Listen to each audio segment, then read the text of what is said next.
शर्मा निवास। सुबह सुबह सुनीता जी किचन से चाय का कप लेकर पतिदेव के सामने आई, जहां झूले पर बरामदे में बैठे वो अपना पसंदीदा काम मतलब अखबार पढ़ रहे थे।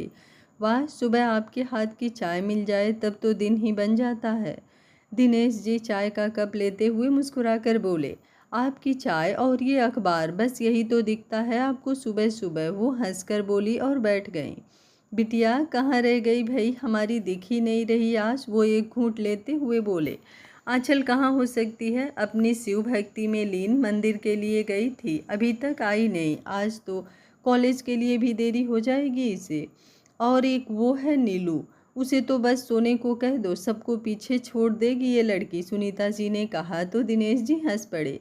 मम्मी पापा ये लीजिए प्रसाद, आंचल आते हुए बोली। वो बहुत ही जल्दी में थी, उसने जल्दी से प्रसाद दोनों के हाथ में रखा। आज तो देर हो गई आने में, दिनेश जी ने सवाल किया। हाँ पापा, वो आज जाप भी हो रहा था ना, तो उसी में रुक गई थी, वो अपनी सैंडल उतारते हुए बोली और पूजा की थाली लेकर अंदर चली गई। वो कमरे में आई तो देखा नीलू अभी भी सो रही थी। हे महादेव, आप ही बताइए क्या होगा इस लड़की का। आंचल उसकी चादर खींचते हुए बोली, नीलू उठ जा, बहुत देर हो रही है तुझे स्कूल के लिए। सोने दो ना दीदी थोड़ी देर, वो वापस से चादर ओढ़ते हुए बोली। बिल्कुल भी नहीं, 8 बज गए हैं, जल्दी से उठा और नहा ले, मैं नाश्ता बना देती हूँ तब तक। आंचल ने उसे खींचकर उठा दिया था। बहुत दुष्ट हैं आप, वो बड़बड़ाई और पैर पटकते हुए बाथरूम में चली गई। आंचल हंस पड़ी उसकी हरकत देखकर। बच्ची है एकदम, वो खुद से बोली और किचन में आ गई। जल्दी से उसने नाश्ता बनाया और फिर थोड़ा सा खाकर कॉलेज के लिए निकल गई। वो जल्दी जल्दी भागते हुए अपनी क्लास में आई तो पता चला कि आज बायोलॉजी के प्रोफेसर आए ही नहीं थे। सारे स्टूडेंट्स अपने में ही लगे पड़े थे, कोई कैंटीन में बैठा था तो कोई बाहर घूम रहा था। जो क्लास में था वो भी बस बातों में लगे हुए थे। वो आकर अपनी सीट पर बैठ गई और बुक निकाल कर पढ़ने लगी। ओए बुक वर्म, थोड़ा सा अपनी इन पुस्तकों से ध्यान हटाकर ज़िंदगी को भी हंसकर थोड़ी मस्ती में जी लिया कर। प्रीति ने उसकी किताब बंद करते हुए कहा। किसने कहा कि मैं मस्ती में नहीं जीती, पर अभी क्लास टाइम है तो पढ़ने लगी। मुझे डिस्टर्ब मत कर और तू भी बैठ जा पढ़ने। उसने फिर से किताब खोलते हुए कहा कि प्रीति ने उसके हाथ से किताब छीन लिया। चुप कर, ज़्यादा ज्ञान मत दे मुझे, समझी, और जल्दी से मेरे साथ बाहर चल। सब कितना मस्ती कर रहे हैं और ये बोरिंग लड़की यहाँ किताबों में सिर खपाए बैठी है। वो कुछ चिढ़ते हुए नाराजगी से बोली और मुंह फुलाकर बैठ गई। नौटंकी है पूरी की पूरी तू, आंचल उसके गाल खींचकर बोली, लेकिन उसने चेहरा फेर लिया। मेरी बेबी डॉल, गुस्सा हो गई। चल अच्छा, जहाँ तू बोलेगी चल रही हूँ, लेकिन प्लीज़ ये कद्दू सा सड़ा मुँह मत बनाया कर मेरे सामने, आंचल ने कहा तो प्रीति ने उसे घूर कर देखने लगी और उसकी पीठ पर एक हाथ चिपका दिया। दोनों ही हंस पड़ी अपनी अपनी हरकतों पर। एक दूसरे का हाथ थामे वो अभी सीढ़ियों तक आई ही थी कि सामने से आ रहा एक शख्स उनके पास आकर रुक गया। ग्रे पैंट, वाइट शर्ट, जो तरीके से सेट किए हुए बाल और हाथों में महंगी ब्रांडेड घड़ी। एक्सक्यूज़ मी मिस, उसकी आवाज़ से दोनों रुक गए। हाँ जी बोलिए, आंचल ने शांत सी अपनी प्यारी आवाज़ में कहा। वो शख्स तो उसकी आवाज़ की मिठास में ही जैसे खो गया हो। अरे कोई काम भी है या यूं ही हमारा रास्ता रोके खड़े हैं आप, प्रीति कुछ गुस्से में बोली। सॉरी, बीएससी 3rd सेमेस्टर की क्लास कहाँ है, आप बता सकती हैं मुझे? न्यू हो या? जी वो उधर से, आंचल बोल ही रही थी कि उसकी बात काटते हुए प्रीति बोल पड़ी। इधर से लेफ्ट में। थैंक यू सो मच, वो मुस्कुराकर बोला। मोस्ट वेलकम, प्रीति ने कहा। आंचल उसे घूर रही थी लेकिन प्रीति ने इग्नोर किया और उसका हाथ पकड़कर ग्राउंड में आ गई। क्या बताया तूने उन्हें? आंचल उसे घूरते हुए बोली। अरे जाने देना, बड़ा मज़ा आएगा, ज़िंदगी भर नहीं भूलेगा वो, प्रीति हंसते हुए बोली। दरअसल प्रीति ने गर्ल्स वॉशरूम का रास्ता बता दिया था उसे, जिस वजह से आंचल अभी भी उससे नाराज़ सी दिख रही थी। तू बहुत ज़्यादा बिगड़ गई है, लगता है अंकल आंटी से शिकायत लगानी ही होगी तेरी, आंचल ने उसका कान पकड़ते हुए कहा। अभी छोड़ यार, अब क्या तोड़कर अलग ही कर देगी, वो अपना कान छुड़ाते हुए बोली। वो दोनों बैठकर बातें करने लगी। यार भूख लग रही है, सुबह भी ब्रेकफास्ट सही से नहीं किया था। चल कैंटीन चलते हैं, फिर मुझे भी समोसे खाने हैं, प्रीति उठते हुए बोली। वो कैंटीन में आई तो पता चला कि उनके क्लास में कोई प्रोफेसर पढ़ा रहे हैं। ये सुनते ही आंचल का मुंह बन गया। वो बहुत ही नाराजगी से प्रीति को देखने लगी। अब चलेगी भी जल्दी से? वो बोली। यार पहले खा तो ले, और मैं भी बिना समोसे खाए नहीं जाने वाली। वैसे भी बायो वाले सर कितने स्वीट हैं, कुछ भी नहीं कहेंगे तुझे। आखिर तो उनके सब्जेक्ट की टॉपर जो है। वो चहकते हुए बोली। ना चाहते हुए भी बेमन से आंचल उसके साथ रुकी थी और दोनों ने ब्रेकफास्ट किया। कुछ देर बाद वो क्लास में आई तो वो सर नहीं थे, पढ़ाकर जा चुके थे।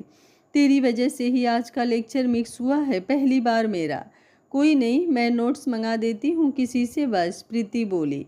आंचल जब घर आई तो सामने बैठे शख्स को देखकर हैरान रह गई। वही लड़का जिसे कॉलेज में उसने गलत रास्ता बताया था, वो उसके पापा के साथ बैठा था। हे महादेव, ये क्या है? कहीं ये हमारी शिकायत करने तो यहाँ नहीं पहुँच गए? प्लीज़ भगवान जी बचा लो ना इस बार। ये सब इस प्रीति की बच्ची की वजह से हो रहा है। हमने इसे हमेशा से मना किया है कि ऐसी शैतानियाँ नहीं करते, लेकिन ये कभी सुनती भी तो नहीं है हमारी। वो दुपट्टे के कोने में अपना हाथ लपेटते हुए घबराते हुए खुद से ही बोल रही थी। अरे आंचल बेटा, वहाँ क्यों खड़ी हो? आओ ना अंदर। उसके पापा की नज़र जैसे ही उन पर पड़ी, उन्होंने कहा तो आंचल ने ज़बरदस्ती सी मुस्कान दी और जाकर उनके पास खड़ी हो गई। जी पापा। आंचल, ये राजवीर हैं, हमारी ही बगल में शिफ्ट हुए हैं और मेरे पुराने स्टूडेंट्स भी रहे हैं। बचपन में पढ़ाया था मैंने इन्हें। आज मुलाकात हो गई इतने लंबे समय बाद। अब ये खुद एक कॉलेज में प्रोफेसर हैं। इतना सुनना था कि आंचल की तो जैसे किसी ने सांसें ही रोक दी हो। उसने झट से राजवीर की तरफ देखा, पर वो बस दिनेश जी की तरफ ही देख रहा था। और राजवीर बेटा, ये मेरी बड़ी बेटी आंचल है। उन्होंने दोनों का परिचय आपस में करा दिया। ओह अच्छा, मैं चलता हूँ सर, फिर मुलाकात होगी, उसने उठते हुए कहा। दिनेश जी, अरे ऐसे कैसे, बैठो थोड़ी देर। आंचल के हाथ की चाय तो पीती जाओ, बहुत अच्छी चाय बनाती है। राजवीर आंचल को देखते हुए कुछ बोलने को हुआ कि उसने आंखों से ही मिन्नतें की कि वो दिनेश जी को कुछ ना बताए कॉलेज की घटना के बारे में। उसने पहले तो उसे घूरा, फिर खुद को सामान्य किया। जी ज़रूर पी लेता, पर अभी बहुत लेट हो रहा है, फिर कभी आता हूँ, उसने कहा तो वो भी नहीं रोक पाया उसे। राजवीर अपने घर चला गया था। आंचल अब अपने रूम में आई। उसने एक गहरी सांस भरी। बच गए, आज तो लगा था कि हम काम से गए। उसने अपना दुपट्टा गले से निकालते हुए कहा और फिर कपड़े चेंज करने लगी। अगले दिन रोज की ही तरह वो सुबह मंदिर आई थी। उसने अपनी पूजा पूरी की और घर जाने के लिए मंदिर के बाहर निकली ही थी कि उसे 40-45 साल की महिला दिखाई दी, जो कि अभी उसके साथ ही मंदिर से बाहर आई थी।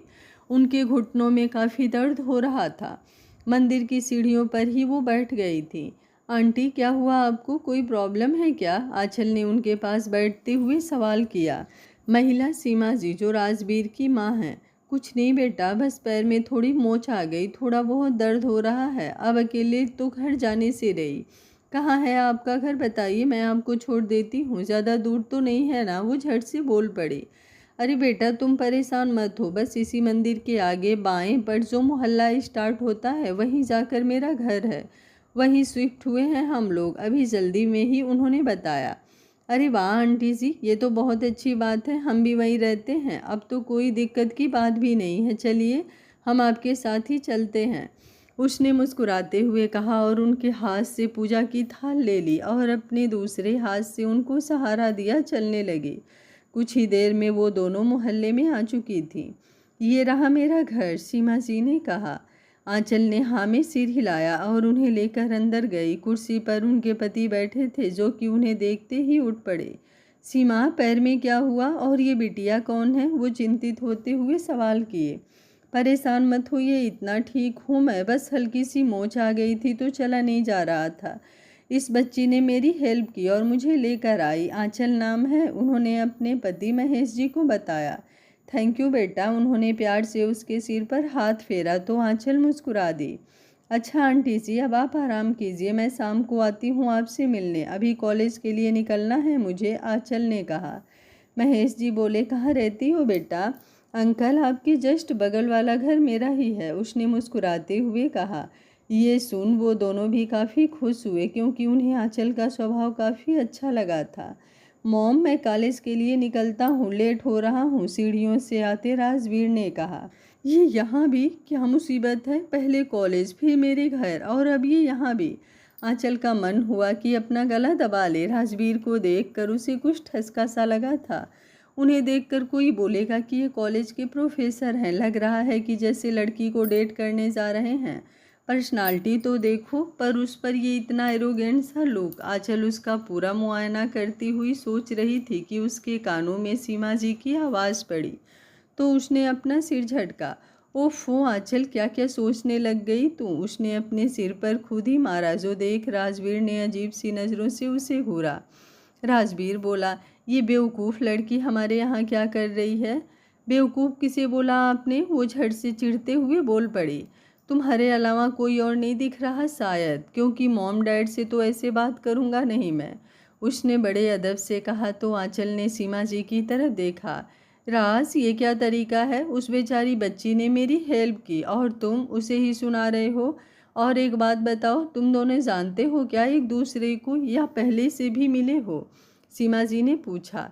राजवीर बोला, मॉम, ये वही बदतमीज़ लड़की है जिसने कॉलेज में आपको कॉलेज के लिए लेट हो रहा है, सारे टीचर्स को 8 बजे तक पहुंचना होता है, जल्दी जाइए वरना गेट बंद हो जाएगा। राजवीर अपनी बात पूरी कर पाता उससे पहले ही आंचल ने बहुत ही जल्दबाजी में बोली तो सब उसे देखने लगे। आंचल ने जब राजवीर की नज़रें खुद पर महसूस की तो बिजली सी फुर्ती से वहाँ से भाग निकली।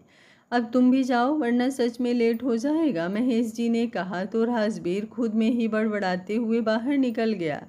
इस इडियट को तो आज कॉलेज में बताता हूँ मैं। आंचल कॉलेज आई तो सबसे पहले उसने प्रीति को सारी बातें बता दी राजवीर के बारे में, कि वो कौन है और कहाँ रहता है। व्हाट, वो प्रोफेसर है? तब तो हमारी बैंड बजेगी पक्का आज, प्रीति ने चिल्लाते हुए कहा। कि आंचल ने उसका मुंह दबाया। चुप, इतनी तेज क्यों चीख रही है? अब क्या पूरा कॉलेज यहीं इकट्ठा करने का शौक चढ़ा है क्या तुझे? सब तेरी गलती है, कितनी बार मना किया हमने, लेकिन तू सुनती कब है? और पता है, तेरी वजह से कल से मेरी जान हलक में अटक पड़ी है। ये कभी भी प्रकट हो जाते हैं, और कल तो मुझे लगा था पापा को बता ही देंगे। वो कुछ घबराई हुई सी उसे बताने लगी, वहीं प्रीति की नज़रें कहीं और ही थी। कब से जो देख, आंचल ने कुछ गुस्से से उसके मुंह से अपना हाथ हटाया और उसके कंधे पर मारा। क्या है? वो चिढ़ती हुई बोली। यहाँ मैं तुझे इतना कुछ बता रही हूँ और तू है कि कहीं और ही नजरें गड़ाए बैठी है, आंचल खिजी सी बोली। उधर देख, कितनी भीड़ जमा है वहाँ, चल हम भी देखते हैं क्या हो रहा है, वो आंचल का हाथ पकड़ते हुए बोली। आंचल, पर क्लास, उसमें अभी टाइम है, प्रीति ने कहा और उसे लगभग खींचते हुए उसकी तरफ ले आई जहाँ काफ़ी स्टूडेंट्स जमा थे। देख, मिल गई शांति, इन्हें तो घर में देखकर मैंने कहा था कि बस इसलिए जा रहे हैं कॉलेज, आंचल ने मुंह बिचकाया। राजवीर स्टूडेंट से घिरा हुआ था और उनमें ज़्यादातर गर्ल्स ही थीं जो उसके लुक पर्सनालिटी को देख काफ़ी इम्प्रेस्ड लग रही थी। वैसे बंदा मस्त तो है, काफ़ी दिन आराम से निकल जाएगा, प्रीति ने अपनी एक आंख दबाते हुए कहा। ओ मैडम, वो जल्लाद है जल्लाद, और अब तू सीधा क्लास चल वरना इन्होंने देख लिया तो अच्छी खासी खबर लेंगे अभी कल वाले कांड की, आंचल ने कहा। तो प्रीति हंस पड़ी। जहां आंचल कुछ डर रही थी वहीं प्रीति को तो जैसे कोई फर्क ही नहीं पड़ रहा था कि आगे क्या होगा। वो दोनों वहां से सीधे क्लास में ही आ गई थी। ज़्यादातर स्टूडेंट नए प्रोफेसर के बारे में ही आज बातें कर रहे थे। आह यार, थोड़ा साइलेंट रखो ना, क्लास में सब लोग इतना शोर मचा रहे हैं। बस 5 मिनट्स का गैप होता है क्लास में, उसमें भी आप लोग, आंचल कुछ ऊंची आवाज़ में बोली। टीचर क्लास में जा चुके थे और अब अगली क्लास केमिस्ट्री की थी जिसके सर अभी क्लास में नहीं आए थे, तो काफ़ी शोर शुरू हो चुका था। आंचल की बात सुनकर भी सबने अनसुनी कर दी, लेकिन कोई था जो क्लास से उठी तेज आवाज़ सुन चुका था और डोर पर ही था। वाह राजवीर सर हमारी क्लास में भी पढ़ाएंगे, एक लड़का खुश होते हुए बोला। तो सबने उस तरफ देखा। आंचल जो कि वहीं खड़ी थी, उसने झट से अपनी जगह पर बैठ गई उसे देखकर और अपना माथा पीट लिया। चिंगम की तरह चिपक चुके हैं ये, वो बड़बड़ाई। तेरी जोड़ी जमेगी काफ़ी, प्रीति ने दांत दिखाते हुए कहा। तो आंचल ने गुस्से से उसे घूरा। इन दोनों की हरकतों को विराम तब लगा जब राजवीर क्लास में एंटर हुआ। गुड मॉर्निंग स्टूडेंट्स, आज से मैं ही आप लोगों को पढ़ाऊंगा। उसने इतना ही कहा था अभी कि सारे बच्चे खुश होकर शोर करने लगे। आप लोग मेरी एक बात दिमाग में बैठा लीजिए कि मुझे बदतमीज बच्चों से सख्त नफरत है और मेरी क्लास में कोई भी मिसबिहेव नहीं करेगा, वरना उसे बाहर करने में मुझे 1 मिनट का भी समय नहीं लगेगा। उसने वापस से बोलना शुरू किया तो सारे शांत हो गए। वो बोल तो पूरी क्लास को रहा था, पर घूरती हुई नज़रें उन्हीं दोनों पर थी। वैसे आज फर्स्ट डे है मेरा, तो थोड़ा इंट्रोडक्शन ले लेता हूँ आप सबके, उसने कहा। तो स्टूडेंट्स यस कहते हुए एक साथ बोल उठे। फाइनली क्लास एंड हुई। इस जल्लाद की, आंचल ने भुनभुनाते हुए कहा। मिस शर्मा, आप और आपकी फ्रेंड मुझे आकर स्टाफ रूम में मिलिए, उसने क्लास से निकलते हुए कहा। तुम दोनों को क्यों बुलाया है सर ने? सौम्या झट से प्रीति से पूछ बैठी। बिरयानी खिलाएंगे, खानी है तो तुम ही चली जाओ, आंचल ने अपनी एक बुक पटकते हुए कहा। आंचल की बात सुनकर सौम्या ने मुंह बनाया, वहीं प्रीति खिलखिला दी। देख, क्लास की टॉपर मेरी जान है, तो थोड़ा प्राइज तो मिलेगा ही मुझे भी ना। स्पेशल ट्रीट के लिए बुलाया होगा, प्रीति एटीट्यूड से बोली। इन दोनों की मोह लगना ही बेकार है, कभी सीधा जवाब ही नहीं देती। उनकी क्लास का एक लड़का बोल पड़ा, वही उसे घूरते हुए प्रीति और आंचल क्लास से निकल गई। आंचल तो जाने कितने ही नामों से प्रोफेसर साहब को नवाज रही थी। May be come in sir, प्रीति ने स्टाफ रूम के डोर पर से ही पूछा। राजवीर, जो कि अभी एक फाइल ओपन किया था, उसने नज़रें उठाए बिना ही परमिशन दी, क्योंकि जानता था कि वही दोनों हैं। आपने क्यों बुलाया हमें यहाँ? आंचल कुछ तुनकते हुए बोली।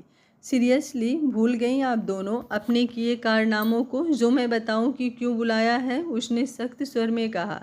सर, आप इतना गुस्सा क्यों कर रहे हैं? सॉरी बोल रहे हैं हम दोनों अपनी गलती के लिए। वैसे तो गलती कहीं से भी आंचल की थी ही नहीं, ये आपको सही ही बता रही थी। वो तो मैंने बीच में जरा सी मस्ती कर ली थी। मुझे सच में नहीं पता था कि आप हमारे प्रोफेसर हैं, वरना हम कभी ऐसा नहीं करते। वैसे भी आप इतने यंग दिखते हैं, हमें लगा कोई स्टूडेंट ही होगा, प्रीति ने बटरिंग करते हुए कहा। तो राजवीर ने उसे एक पल को घूरा। आप दोनों की पहली और आखिरी गलती समझकर छोड़ रहा हूँ, वरना आइंदा से कुछ ऐसा हुआ या कोई शिकायत मिली तो फिर उसकी जिम्मेदार आप लोग ही होंगे, राजवीर ने कड़क अंदाज में कहा। तो प्रीति ने झट से हाँ में सिर हिलाया। वहीं आंचल तो बस बेमन से जैसे वहाँ खड़ी थी। चल अब, प्रीति ने कहा और कुछ कदम आगे बढ़ी, लेकिन आंचल खड़ी थी तो वो कुछ अजीब निगाहों से उसे देखते हुए बोला। अब क्या मुहूर्त निकलवाना पड़ेगा आपके लिए? कितने खड़ूस जल्लाद हैं आप, उसके मुंह से अनायास ही निकला। वो उसे डांटने को हुआ कि उससे पहले ही उसने झट से सॉरी कहा और चली गई। उफ गॉड, ये क्या लड़की है, इतनी डफर स्टूडेंट्स मैंने अपनी लाइफ में नहीं देखे। मैनरलेस गर्ल, इसे देखकर कोई कहेगा कि ये शर्मा सर की बेटी है। उनके सामने तो बस सिर हिलाना जानती है, और कॉलेज में जीना हराम कर रखा है इसने पहले ही दिन से।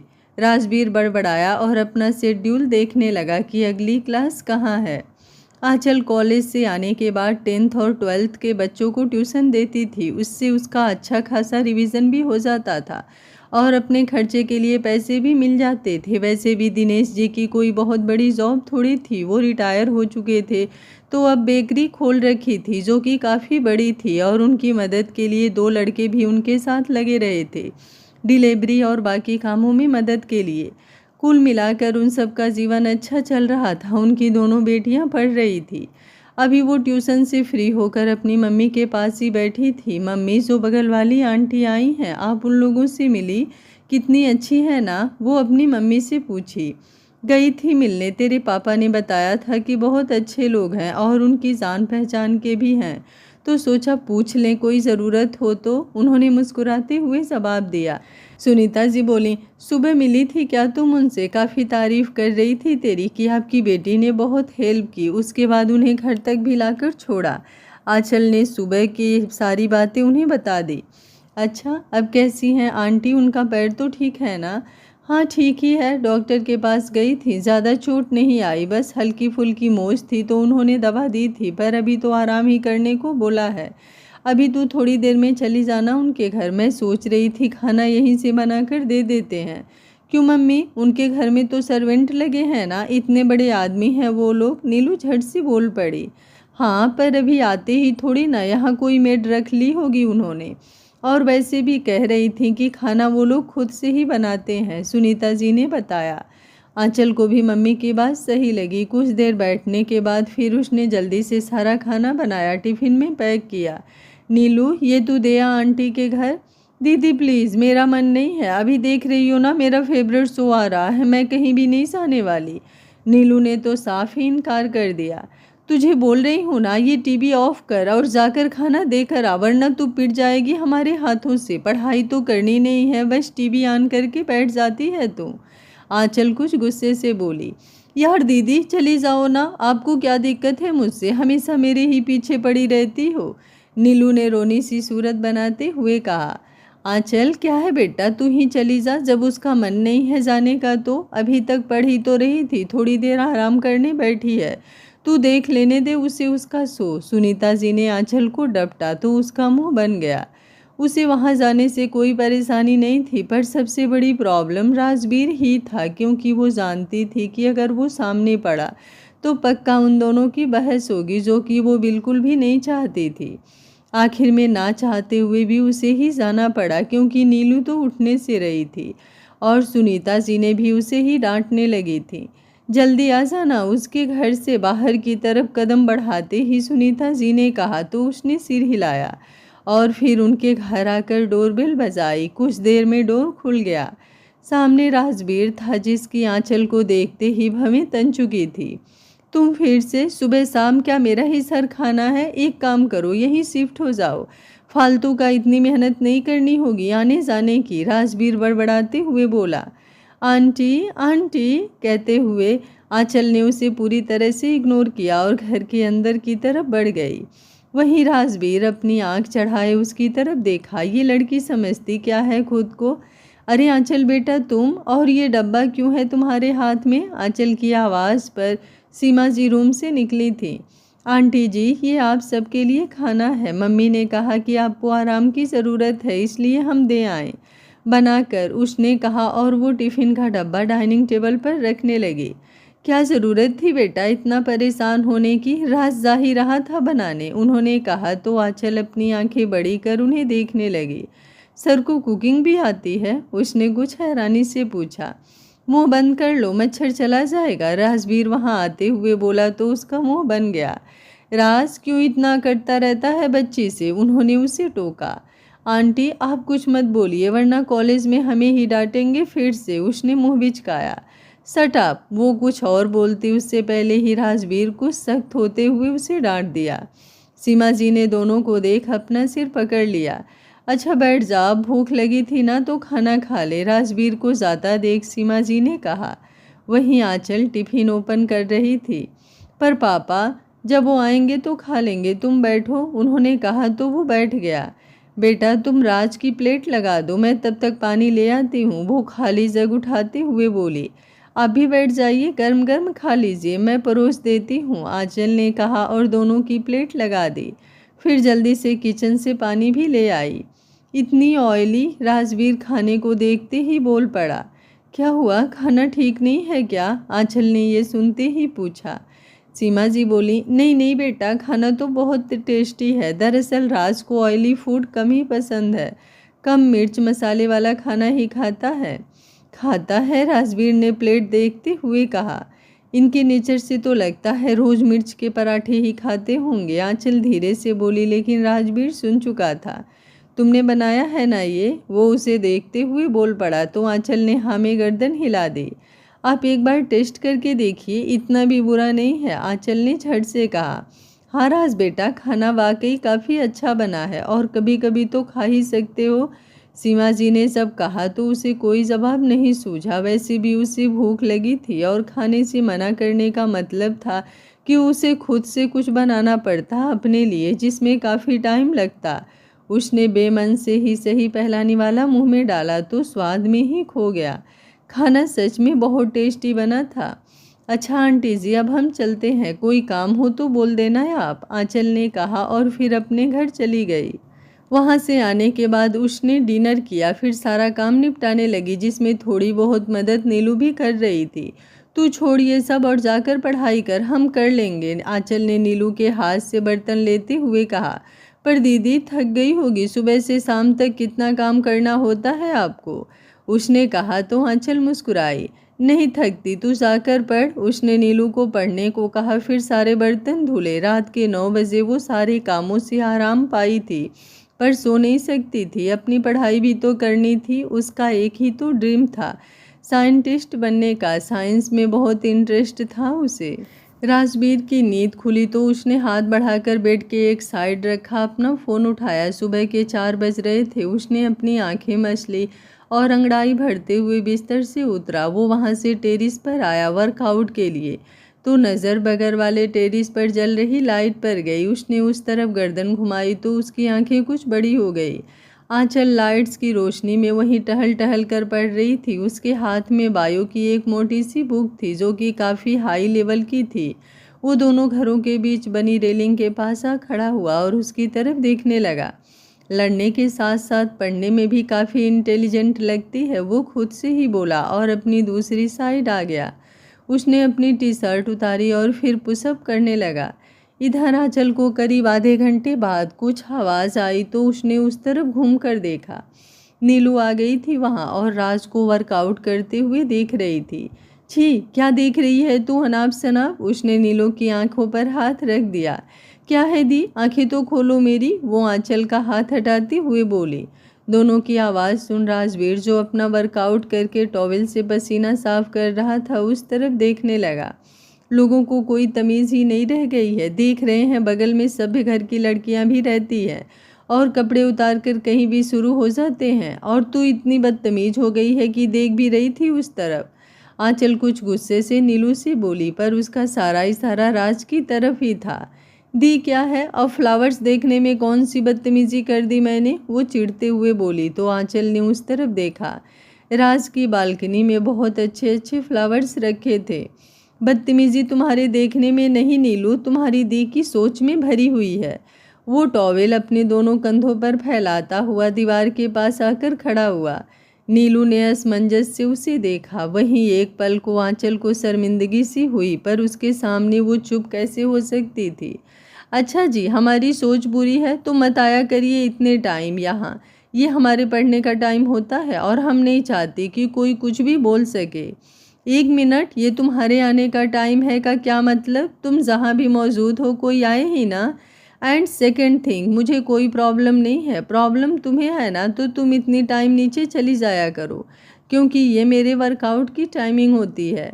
हम क्यों जाएं? आपके घर पर नहीं हूँ, समझे आप, अपने घर पर हूँ। सुबह शाम मेरे आसपास भी भटकती ही रहती हो। एक्सक्यूज़ मी मिस्टर, आप खुशफहमी मत ही पालिए, इतने भी कोई हैंडसम नहीं है कि हम सब कुछ छोड़कर आपके आसपास ही रहें। इनफैक्ट हम जहाँ जाते हैं आप वहाँ प्रकट हो जाते हैं। चुप करिए अब आप दोनों, नीलू अपने कान पर हाथ रखते हुए कुछ तेज आवाज़ में बोली। तो दोनों की बोलती बंद हो गई और वो उसे ही देखने लगे। छोटे बच्चों से भी ज़्यादा छोटा तो आप लोगों का बिहेवियर मुझे लग रहा है। दी, आप इतनी भी छोटी नहीं हो जो बच्चों जैसे ऐसे लड़ रही हो, इतना तो मैं आपसे भी नहीं लड़ती। और आप कब से ऐसी चिड़चिड़ी सी रहने लगी जो छोटी सी बात पर इतना रिएक्ट कर रही हैं? वो आंचल को देखते हुए बिगड़ी। आंचल चिढ़न से, नीलू की बच्ची, हम चिड़चिड़ी रहते हैं, तुझे उनकी गलतियां नहीं दिख रही है? ओ गॉड, प्लीज़ दी चुप हो जाइए अब आप दोनों, मैं सच्ची परेशान हो गई हूँ आप दोनों की सुन कर। मैं नीचे जा रही हूँ और आपका भी मन हो तो आ जाना, वरना 5 मिनट के अंदर ही मम्मी की आवाज़ आएगी, मैं उन्हें तब जाकर बता दूंगी। नीलू ने जैसे ही कहा, आंचल पैर पटकते हुए सीढ़ियों की तरफ बढ़ गई। थैंक यू पार्टनर, इस बला को मेरे सिर से टालने के लिए, राज मुस्कुराते हुए बोला। तो नीलू ने हंसते हुए उसे हाई फाई दी। मेरी दी को भला मत बोलिए, वो बहुत प्यारी हैं, बस पता नहीं क्यों आपसे ही लड़ती रहती हैं, उसने कन्फ्यूजन से कहा। शायद मेरे सिर में सींग लगी होगी ना, उसने कहा। तो नीलू हंस पड़ी। वहीं आंचल, जो कि सीढ़ियाँ उतर रही थी, नीलू को अपने साथ ना आता देख फिर से वहाँ आ गई थी और उसका हाथ पकड़ खींचते हुए नीचे ले जाने लगी। आई कैन नॉट ट्रस्ट कि ये लड़की शांत है, जो कि सब बोलते हैं, पूरी की पूरी ज्वालामुखी है जो कब फट जाए कोई पता नहीं। वो खुद में ही बड़बड़ाया और फिर अपने रूम की तरफ बढ़ गया। नीलू से वो मिल चुका था उस रोज़ जब कॉलेज से आ रहा था और मार्केट जाना था। क्योंकि वो यहाँ न्यू था तो ज़्यादा कुछ पता नहीं था। नीलू को जानता था कि दिनेश जी की बेटी है, तो उसने उससे ही पूछा। नीलू एकदम बच्ची सी थी, क्यूट, जो राज को अच्छा लगा। सीमा जी किचन में ब्रेकफास्ट बनाने जा रही थी। राज फ्रेश होकर आ चुका था। मॉम, आप जाकर आराम कीजिए, मैं बना लूँगा, बस आधे घंटे में ब्रेकफास्ट रेडी हो जाएगा। अब ठीक है, और पेन भी नहीं हो रहा है? तुझे कॉलेज जाने के लिए भी तो लेट हो जाएगा ना? नहीं, अभी काफ़ी टाइम है जाने में, राज बोला, और इसी के साथ सीमा जी को किचन से बाहर कर दिया और फिर ब्रेकफास्ट रेडी करने लगा। इधर आंचल प्रीति से कॉल पर बात कर रही थी। अच्छा सुन, आज मैं कॉलेज नहीं आऊँगी, तुम सब संभाल लियो। क्यों नहीं आ रही है तू? हम अकेले उस जल्लाद की क्लास अटेंड नहीं करने वाले। आंचल देवी, सर इतने भी बुरे नहीं हैं, एक मौका देकर देख, और अगर मौका देना चाहती है उन्हें तो बढ़िया है ना, आराम से तू भी बंक मार दे। कैसी कमीनी दोस्त है तू, खुद तो नहीं जा रही और हमें भी बोल रही है कि ना जाए, ताकि उसके बाद फिर क्लास में सबसे नोट्स मांगने के लिए गिड़गिड़ाना पड़े, और जो छूट जाए उसे कौन समझाएगा वो टॉपिक। आंचल ने बुरा सा मुंह बनाते हुए कहा। यार तुझे ना बहुत नौटंकी आती है, मैंने बोल दिया मैं नहीं जा रही हूँ तो तू भी मत जा, प्रीति ने कहा। तो आंचल ने कुछ गुस्से से कॉल कट कर फ़ोन बेड पर फेंक दिया और वो बुदबुदाती हुई वॉशरूम में घुस गई। बेमन से ही सही, आंचल को कॉलेज जाना ही पड़ा था, क्योंकि वो क्लास मिस नहीं करना चाहती थी। क्लास मिस करने से अक्सर ही इम्पोर्टेंट टॉपिक छूट जाया करते थे और फिर उसे समझने में प्रॉब्लम होती थी। प्रीति के ना आने से वो काफ़ी अकेला महसूस कर रही थी खुद को। आज कॉलेज में सौम्या उसके पास ही आकर बैठ गई। Good morning Aanchal. Good morning. आज तुम्हारा वो बॉडीगार्ड नहीं आई क्या? दिख नहीं रही, सौम्या ने पूछा। तो आंचल ने उदास चेहरे के साथ इनकार में सिर हिलाया। कोई बात नहीं, मैं भी तो दोस्त ही हूँ तेरी, सौम्या अपने अंदाज में बोली। तो आंचल मुस्कुरा उठी। ऐसा नहीं था कि वो क्लास में किसी से बात नहीं करती थी, सबका सबके प्रति व्यवहार अच्छा था, पर हाँ, प्रीति कुछ ज़्यादा क्लोज थी तो किसी और पर ध्यान देने का टाइम नहीं मिलता। वो दोनों आपस में ही लगी रहती थी। वैसे भी प्रीति को शेयरिंग पसंद नहीं थी, चाहे वो दोस्ती ही क्यों ना हो। तो आंचल किसी और लड़की से बात भी नहीं करती थी। उसकी बॉन्डिंग बहुत कम लोगों से ही होती थी, ज़्यादा जल्दी घुल मिल नहीं पाती थी, और शायद प्रीति से पहले भी मिल चुकी थी तो दोनों में काफ़ी अच्छी बॉन्डिंग थी। अच्छा एक बात बताओ, कल सर ने तुझे क्यों बुलाया था? मुझे तो काफ़ी डर लग रहा था कि पता नहीं क्या हो रहा होगा, और एक तो वो प्रीति जब साथ हो तो कुछ बताती भी नहीं है, सौम्या ने कुछ परेशानी से पूछा। तो आंचल कुछ देर सोचती हुई बोली, नहीं ऐसा खास कुछ भी नहीं है, बस ऐसे ही पहले दिन हम लोग सर से मिल चुके थे ना, उसी सिलसिले में कुछ बात करने के लिए उन्होंने हमें बुलाया था। कहकर उसने बात को टालना चाहा।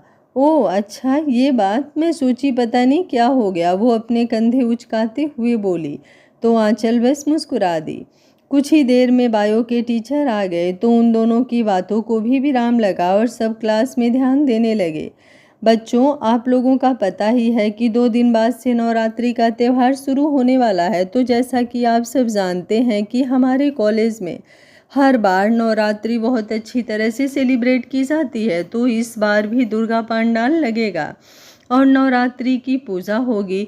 इसमें जिस किसी को भी पार्टिसिपेट करना हो अपना नाम लिखवा लेना मैम के पास। और सेकंड थिंग, इस फंक्शन की सारी तैयारी आप लोगों को ही करनी है और इसकी हेड होंगी आंचल। क्यों आंचल, सब संभाल लोगी ना? सब, कोई परेशानी तो नहीं है? वो आंचल के सामने आते हुए मिश्रा सर ने उससे पूछा। नहीं सर, मुझे क्या प्रॉब्लम होगी?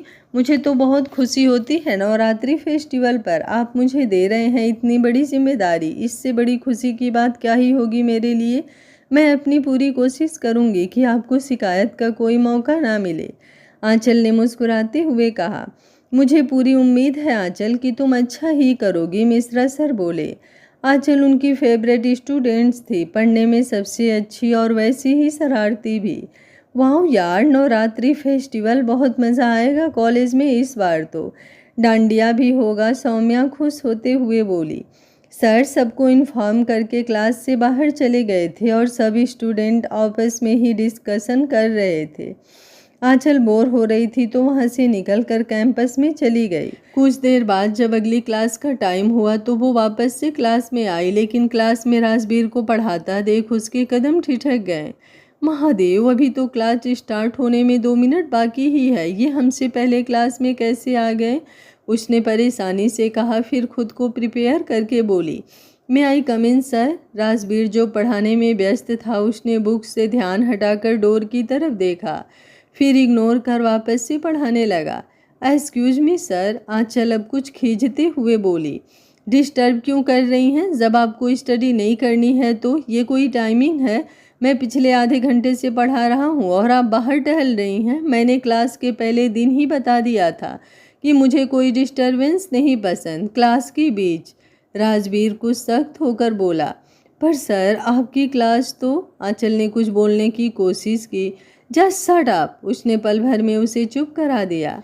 आंचल की नज़र अब बाकी के स्टूडेंट पर गई, जो उसे बाहर डांट खाते देख मजाक बना हंस रहे थे। ना चाहते हुए भी आंखों में नमी उभर आई। आई एम सॉरी सर, आंचल धीरे से बोली। अब क्या मुहूर्त निकलवाना पड़ेगा क्लास में आने के लिए, या कोई और बहानेबाजी रह गई है? वो वापस से अपनी उसी टोन में बोला। आंचल ने अब कुछ नहीं कहा और आकर सीट पर बैठ गई। उसे आज से पहले कभी भी ऐसे सबके सामने पढ़ाई के लिए तो डांट नहीं पड़ी थी। क्लास में सारे बच्चे शोर कर रहे थे, इसलिए वो बाहर निकल गई थी और कुछ क्वेश्चंस में डाउट था तो फिजिक्स टीचर के पास चली गई थी। पर राज, वो तो उसकी बात सुने बिना ही शुरू हो जाता था। आंचल ने खुद को शांत किया और पढ़ाई में ध्यान लगाने लगी। राज की नज़र उस पर गई तो देखा वो अपने आंसू साफ कर रही थी। राजवीर ने अपना सिर झटका। कहानी का पहला भाग आप लोगों को कैसा लगा? कमेंट बॉक्स में अपनी राय ज़रूर दीजिएगा। अगर पहले भाग पर आप लोगों के कमेंट्स आते हैं और आप लोग लाइक करते हो तो कहानी थोड़ी इम्प्रूव हो जाती है, तो मुझे भी कहानी के अगला पार्ट लाने के लिए हौसला बन जाता है। वरना पता ही है यूट्यूब तो कुछ सपोर्ट कर नहीं रहा है। अगर आप लोगों का भी सपोर्ट नहीं आएगा तो मैं चैनल कैसे ही चला पाऊँगी। अगर वीडियो पसंद आता है तो वीडियो को एक लाइक कीजिए और कमेंट बॉक्स में अपनी राय दीजिए, अच्छी या बुरी जो भी है। मैं आप लोगों की हर बात को समझती हूँ और महसूस करती हूँ। Thank you for watching. मिलते हैं कहानी के अगले भाग में, तब तक स्वस्थ रहिए, मस्त रहिए, अपना ख्याल रखते रहिए।